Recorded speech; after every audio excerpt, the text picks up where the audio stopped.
Hey guys, I want to talk more about what it means to be a father and want to talk about raising daughters and sons. Now, I don't have any experience in raising daughters, so I'll leave that to my brother. I've always made the analogy that girls are plants and boys are swords. Girls need a proper environment they have to be protected so that they can grow up and maximize the beauty that they have.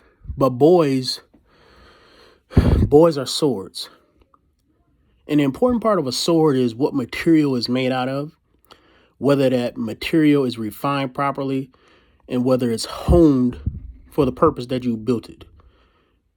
When you talk about boys becoming men, the biggest thing that men need is a proper material. Men need toughness, men need courage, men need intelligence, men need strategy, men need logical thinking. And so when you talk about a man, the important thing is, does he have that raw material first? Too often I've met men and I've tried to disciple men, and I've come to the conclusion that until the material in them changes, it's going to be hopeless for them to become the kind of man they want to be. So you'll meet a man and he won't have any courage. And he'll think that that's okay. And what'll happen is, because of his lack of courage, everything in the world will become jaded to him. It's kind of like a perverted man. There is no amount of clothes that a woman could have that a perverted man can't think something dirty.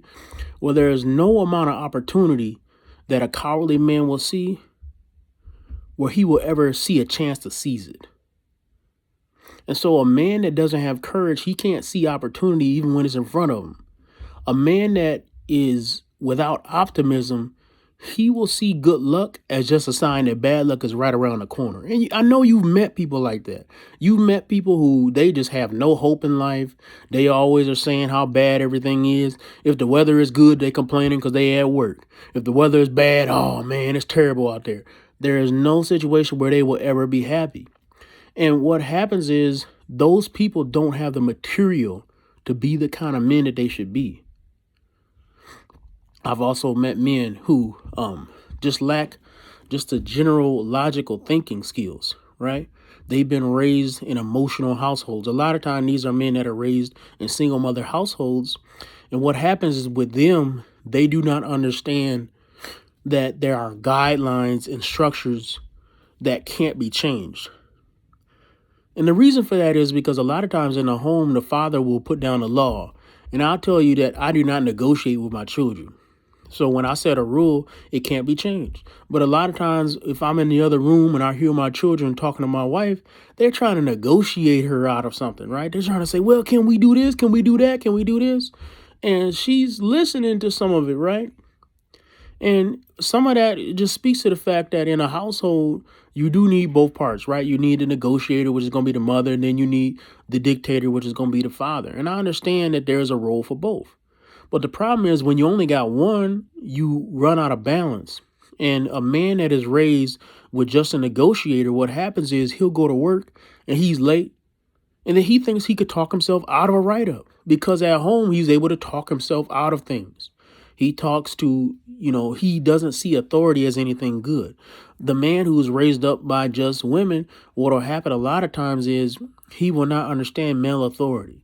And so he'll be told and criticized, and he associates male authority with bullying because the only time that he has been told something negative by another man is at the schoolyard when another boy is making fun of his shoes or another boy is making fun of some physical form that some physical deficiency that he has or something that he's bad at.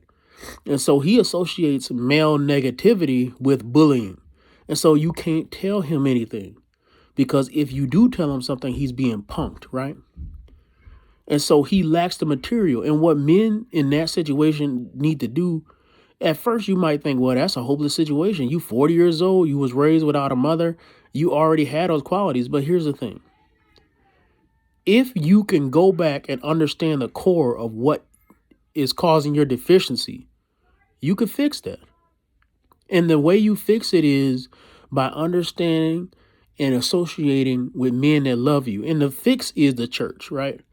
If you don't have a father, there are fathers in the church. If you don't have a grandfather, there's grandfathers in the church.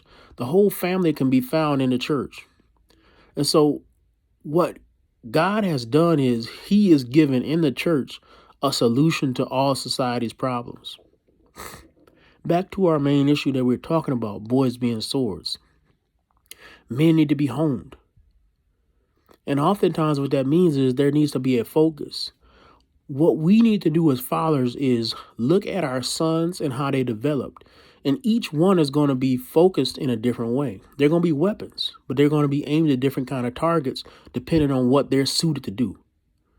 And so every boy is not going to be suited to do the exact same thing, but they should be some kind of weapon form. The Bible says, blessed is the man who has children because he'll have basically it's like a quiver full of arrows. And what we need to do as godly men is take those arrows and aim them at this evil culture that we face. So that's what I'm doing with my 4 sons. I'm aiming them at this culture. I don't know exactly where I will target them yet, but right now I'm in the stage of putting the right material in them and refining them. And later on, I'm going to be honing them. But that's a lifelong process. It never stops. No matter how good a sword is, it could always be sharpened. It could always be honed. It could always be shined. And so that's a process that'll never stop for a man. And that is encouraging too, because what it means is as a man, you can always get better. That means that tomorrow can always be better than today. And so I really appreciate God for giving us that opportunity to be better and the opportunity to be fathers.